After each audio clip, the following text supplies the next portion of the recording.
à tous, c'est Jean-Luc Haut sur sa chaîne YouTube. Aujourd'hui, nous allons parler de l'innovation de défense du 7 au 15 avril 2024.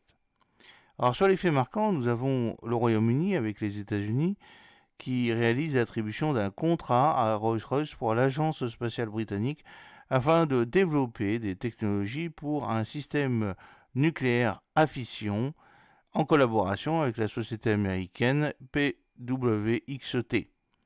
Aux États-Unis, on a le projet de Sauron, financé par l'IARPA, de développer un dispositif capable de discriminer et de détecter des survols dangereux présents dans l'air ambiant. En Israël, la présentation du prototype de quadricoptère à longue endurance est portée par l'APUS 25 de l'UDT 24. Alors, en aéromobilité, on a Israël qui fait une présentation du prototype d'un quadricoptère de longue endurance et de portée l'APUS 25 à l'UDT 2024. En Chine, la fin des essais en vol du drone cargo XXL HH100 prêt pour le premier vol. Et oui, vous l'avez déjà vu puisque j'ai fait une vidéo là-dessus cette semaine et vous pouvez regarder de nouveau sur YouTube.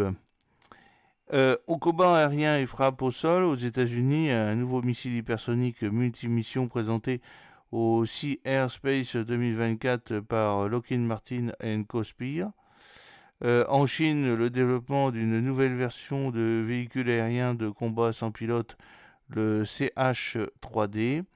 Pour ce qui est du combat naval et de la lutte sous la mer, en Israël, la présentation publique du nouveau système sonar Dogfish par DSIT Solutions lors du salon UDT 2024 aux États-Unis. Le programme Monterey d'ARPA, fin de l'assemblage du prototype du UV. Pour le combat terrestre en Europe, la démonstration finale du projet Joint European System for Countering Unmanned Air Systems, le GXCUAS. Pour l'Inde, les derniers tests réussis dans le cadre du développement d'un missile anti-char portable.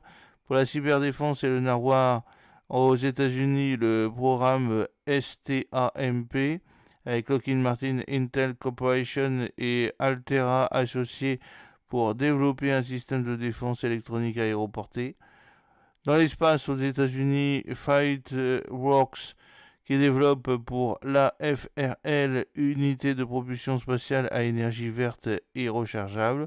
Toujours aux États-Unis, Rocket Lab et True Anomaly qui sont sélectionnés pour réaliser une mission de démonstration spatiale de réponse tactique. Vous avez une petite vidéo là-dessus sur ma chaîne YouTube. Au niveau du Canada et de l'Europe, Kepler Communication qui est associé à Airbus Defence Space et Threat Spacecom pour candidater au programme Hydron de l'Agence européenne de défense. Au Royaume-Uni et aux États-Unis, on a l'attribution d'un contrat à Rolls-Royce par l'Agence spatiale britannique afin de développer des technologies pour un système nucléaire à fission en collaboration avec la société américaine BWXT. Au niveau de la recherche académique, la captation d'innovation et innovation d'usage, aux États-Unis, on a le projet Sauron, financé par l'IARPA, permettant de développer un dispositif capable de discriminer et de détecter des aérosols dangereux présents dans l'air ambiant. Aux États-Unis, Discovering Income Function, DUF, nouvel appel ARC de la DARPA concernant la notation des séquences génomiques. Au niveau du socle des technologies émergentes de défense, aux États-Unis, le programme COFI qui annonce de la seconde étape pour l'intégration de filtres permettant d'atténuer les interférences des systèmes AESA. En Ukraine, le projet de développement de drones dotés d'intelligence artificielle pour contrer les systèmes de guerre électronique et attaquer plus en profondeur.